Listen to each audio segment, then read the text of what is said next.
எல்லாருமே நோட்ஸ் பத்தி பேசுறாங்க. ஓன் நோட்ஸ் எடுங்க அப்டின்ட்டு. எனக்கு ஒரு பிரதர் வந்து மெசேஜ் பண்ணியிருந்தாரு. அவர் என்ன கேட்டிருந்தாருன்னா, நான் இப்ப தான் ஃப்ரெஷ்ஷா ஸ்டார்ட் பண்றேன். நெறைய சக்சஸ் ஸ்டோரீஸ்லாம் கேட்பாங்கல்ல, படிக்க ஆரம்பிக்கிறதுக்கு முன்னாடி எப்படி படிச்சிருக்காங்க அப்படின்னு கேட்கும்போது, எல்லாரும் நோட்ஸ் எடுக்கணும்னு சொல்றாங்க. நான் ஒரு 1 வீக் படிச்சுட்டு, படிச்சு பார்க்கும்போது எனக்கு எல்லாமே முக்கியமானதா தெரியுது ப்ரோ. அதனால நான் புக்ல இருக்கிறத அப்படியே எழுதுறதா இருக்கு. அதுக்கு எதுக்கு நான் நோட்ஸ் எடுக்கணும்? அப்ப நான் எப்ப நோட்ஸ் எடுக்கணும்? அப்படின்ற மாரி அவர் வந்து கேட்டாரு.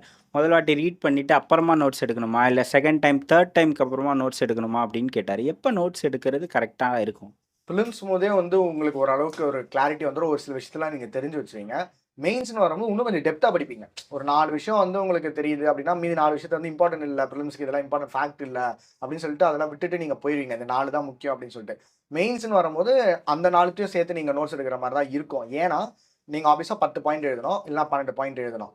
ஸோ எல்லாமே எழுதுற மாரி இருக்கு அப்படின்னு நீங்க நினைப்பீங்க தான். உண்மதான். அதுல எந்த ஒரு மாற்று கருத்தும் இல்ல. நானுமே அந்த மாரி நினைச்சவன் தான். நான் என்ன சொல்றேன்னா, ஃபர்ஸ்ட் ஒரு ரீட் விடுங்க. அப்புறமா வந்து நோட்ஸ் எடுங்க. 2, 3 ரீட் எடுத்து நோட்ஸ் எடுக்கணுன்றலாம் அவசியம் இல்ல. ஒரு ரீட் விட்டு தெளிவா புரிஞ்சுக்கிட்டீங்க அப்படின்னா, அதிலயே உங்களுக்கு தெரிஞ்சிரும். இப்ப ஜஸ்டிஸ் பார்ட்டின்னு ஒரு டாபிக் இருக்கு. ஜஸ்டிஸ் பார்ட்டில பல திட்டங்கள் வந்து பண்ணியிருப்பாங்க. ஆனா, அதுல முக்கியமான ஒரு விஷயம் அப்படின்னா வந்து 1921ல கம்யூனல் ஜியோ, அவர் வந்து ஹெச்ஆர்சி டிபார்ட்மெண்ட் வந்து கொண்டு வந்தது. பெண்களுக்கு வந்து வாக்களிக்கிறதுக்கான உரிமை கொண்டு வந்தது. அப்புறமா வந்து ஸ்டாஃப் செலக்ஷன் போர்டுன்னு கொண்டு வந்தது. ஸோ இந்த மாரி 4 முக்கியமான பாயிண்ட்ட நீங்க பிரையாரிடைஸ் பண்ணிக்கோங்க. அது இல்லாம வந்து நெறைய பாயிண்ட்ஸ் இருக்கும். ஒரு 17, 18 பாயிண்ட்ஸ் வந்து சொல்லியிருப்பாங்க. அது எல்லாமே நோட்ஸ்ல எடுத்து வச்சுக்கோங்க. அது எல்லாமே படிங்க. ஆனா, ஒரு எக்ஸாம் பாயிண்ட் ஆஃப் வியூல ஒரு 10 மார்க் கேட்கறாங்க, ஒரு 15 மார்க் கேட்கறாங்கன்னா, இந்த ஒரு 7, 8 பாயிண்ட்ட மட்டும் ஸ்டாட்டிக்கா எழுதுங்க. ஏன்னா, அதுதான் வந்து உங்களுக்கு மார்க் வந்து எடுத்து தருவாங்க. அதுதான் கீழயும் இருக்கும்.